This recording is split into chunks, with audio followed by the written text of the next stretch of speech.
Welcome everyone to the ninth round clash between Divya Deshmukh with the black pieces taking on Rakshita Ravi. Divya is the leader at the World Junior Girls 2024 and her opponent Rakshita is a WGM. They both have actually grown up together in the world of chess, but Divya right now has the IM title, Rakshita the WGM title, and this is a very crucial round because Divya is currently on 7 points while Rakshita is on 6.5. There is a pack of players on 6.5 following Divya, and she would like to keep her lead intact. You can see that Divya is in good spirits before the game, and we are about to get going now. Rakshita has the white pieces, Divya is black. 90 minutes for 40 moves, followed by 30 minutes for the remaining games, and they shake hands for the remaining moves. And they shake hands, and the game has begun. Let's see what Rakshita chooses as her opening move. Rakshita comes from a family of titled players. Her mother is a WIM, her father is an IM. Divya, on the other hand, is very in great form. She plays the French defense. She's fresh from her victory at Sharjah Challengers, and anything less than a gold medal here wouldn't be such a great result for her. So she is gunning for that top spot. D5 played. The French has become quite an important opening these days, even at a top level. So players do come prepared, but Divya is not an entirely French player. She loves to play the Sicilian. Knight c3 played here. Will Divya go for Vinover? No, she goes knight f6, which is more solid in nature. And here white has two moves, e5 and bishop g5, what Rakshita has played. And Divya captures on e4. This line generally leads to a slightly plus position for white. That's because white now has more space with the d4 pawn. Also, the bishop on c8 is difficult to develop here. So bishop e7 played by Divya, and now Rakshita is thinking because knight takes e4 is a threat. She takes on f6, and this is a very typical idea. You give up your bishop because your knight in the center is very powerful and you don't want it to be traded for other pieces. So now after bishop f6, the d4 pawn is attacked. So you just defend it with knight f3, and you tell your opponent that I am very well developed and you have problems with your c8 bishop. So knight comes out to f3. Time wise, Divya is excellently prepared. As you can see, she has 1 hour 32 minutes. She quickly castles here. And what is Rakshita going to play next? I think a good idea here is to move your queen up and long castle. That's one way to play. The other idea is to play bishop d3, just putting your bishop here. But then maybe there's some problems with the d4 pawn. So queen d2 has been played by Rakshita. She is going for long castles here.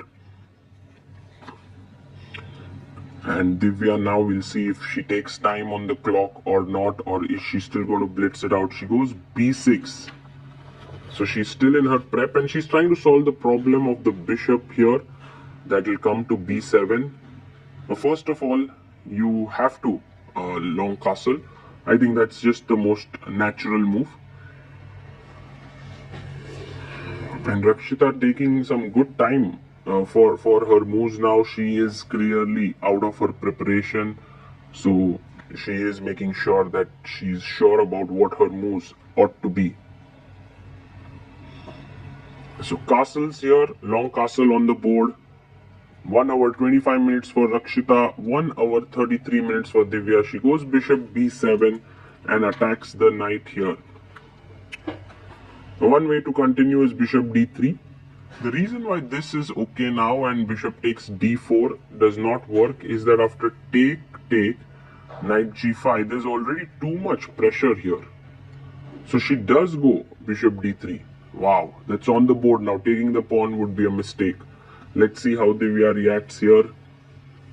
and whether she will be out of her prep. 1 hour 23 minutes for Rakshita, and Divya has 1 hour 33 minutes. She quickly goes knight d7, and you can see she still has 1 hour 33 minutes.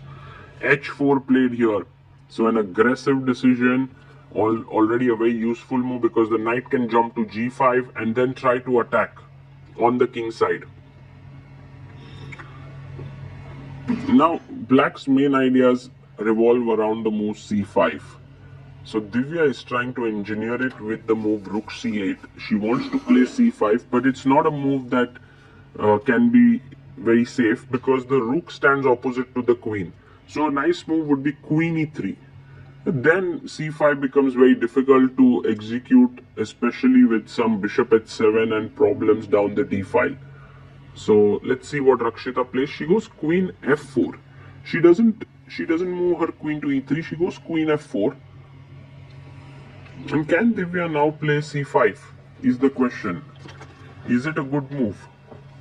She can come back and think now, because it's 1 hour 33 minutes that she has on the clock.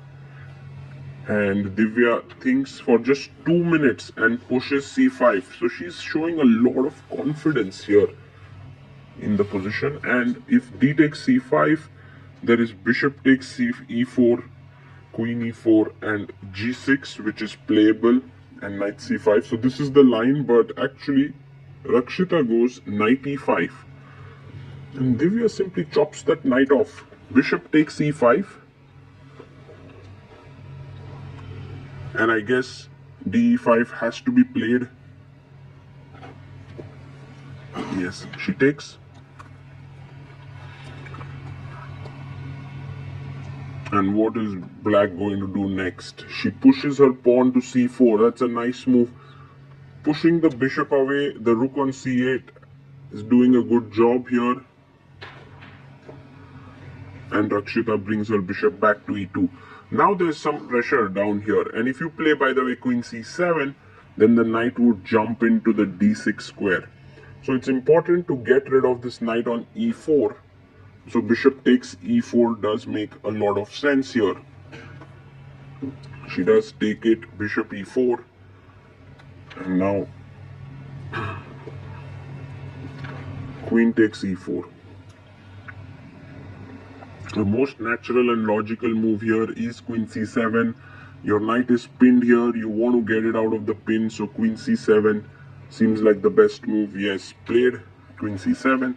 Now the e5 pawn is attacked. So a logical idea could be f4.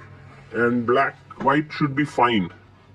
The other idea is to put rook d6 here. But instead, she goes for bishop c4. And her point is, if you take the bishop, I'll trade the queens first, and then I'll take the knight. But this allows Divya to take on e5. And somehow, black's position does look a little more, well coordinated. Pressure on the c2 pawn. Bishop a6 is a good move, but bishop b3 played.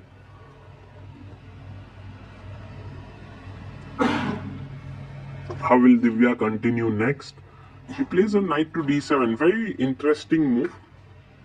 So Divya is preparing to put her knight on either f6 or c5.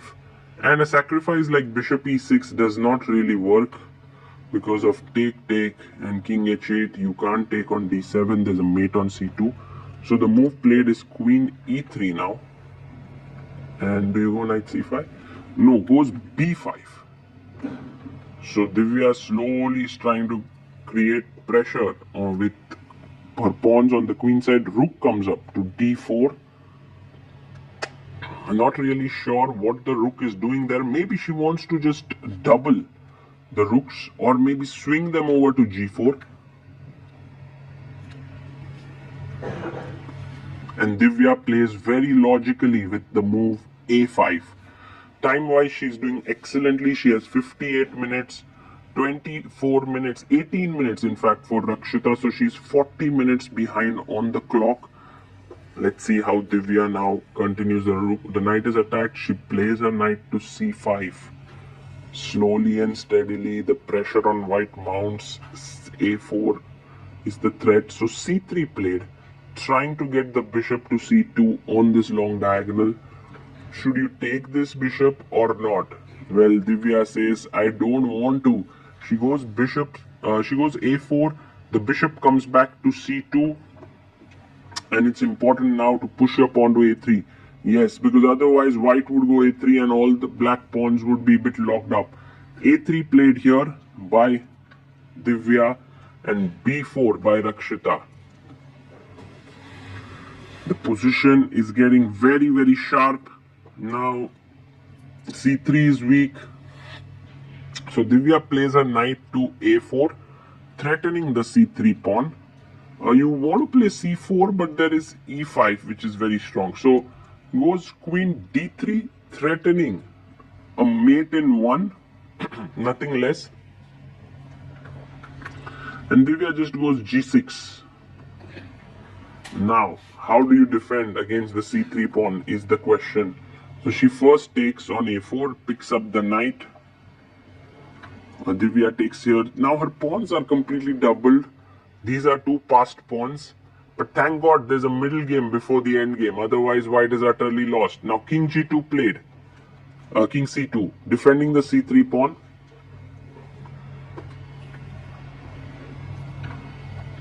And Divya pushes the rook away with e5. A good move is rook d5 or even rook e4. Seems like a good idea. Black should be okay, but white should also be fine.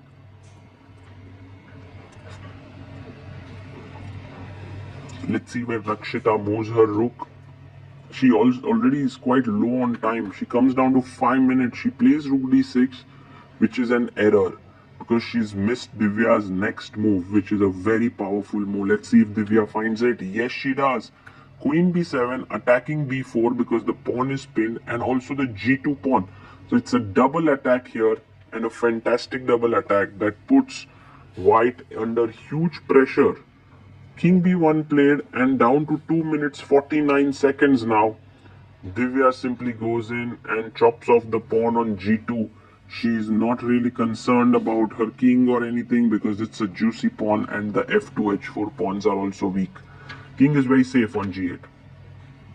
So queen e3 played, maybe eyeing at the e5 square. And now Divya plays her queen to g4, attacking the rook on d1. But let's say if you take on e5, then the rook is defended. So she could, but queen h4 is hanging. So rook d5 played. I don't really see the big point of that move. Rook f8, defending the e5 pawn. That's a nice move. Now you can't really take on e5 because queen d1 is hanging. So f3 is played to block the queen's attack on the rook. And now queen takes h4. Divya is 2 pawns up. The white king is exposed. And you want to take on e5. Let's say rook e5. But after take queen f2, there's a mate on b2. So it's not so easy to play this. That's why rook d2 was played. But now you're just 2 pawns down, and Divya quickly brings her queen back in, collecting her extra bounty, and now calmly going to play this position. Rook c2 played. I'm sure Rakshita is aware that the writing is on the wall, that she has lost the position. Divya nicely gets her rook on c4. She's going to be able to convert this quite well. Rook d5 played, attacking the pawn on e5. It's of course defended for the time being. Divya gets her rook to f4. Now f3 pawn under pressure. If you try to defend it this way, yes, e4 could come in. So goes rook f2. Oh, she plays rook f2. Will Divya go e4? Yes, she does. e4 on the board. Now f3 is hanging. And Divya has 12 minutes on the clock. Rakshita down to her last few seconds. She's playing on the final seconds. Rook d4 played. Maybe you can take here on f3. She plays rook e5. Wow. That's such a cool move, because if you play rook takes rook, there's rook takes rook and f2 is hanging. So rook h2 played. But does that solve anything? Because rook takes f3, maybe he wants to go queen h6. So queen f5 played. Divya really calmly putting so much pressure. King c1, just taking the king out of the e takes f3 discovered check. King c1 and h5. So she's in no hurry to win the pawn on f3. She's calmly and coolly playing this. Rook d8 check. And now the king has to move up to g7 or h7. She goes king g7. And Rakshita pins the rook here. Maybe some hope. Seems unlikely that you can save such a position.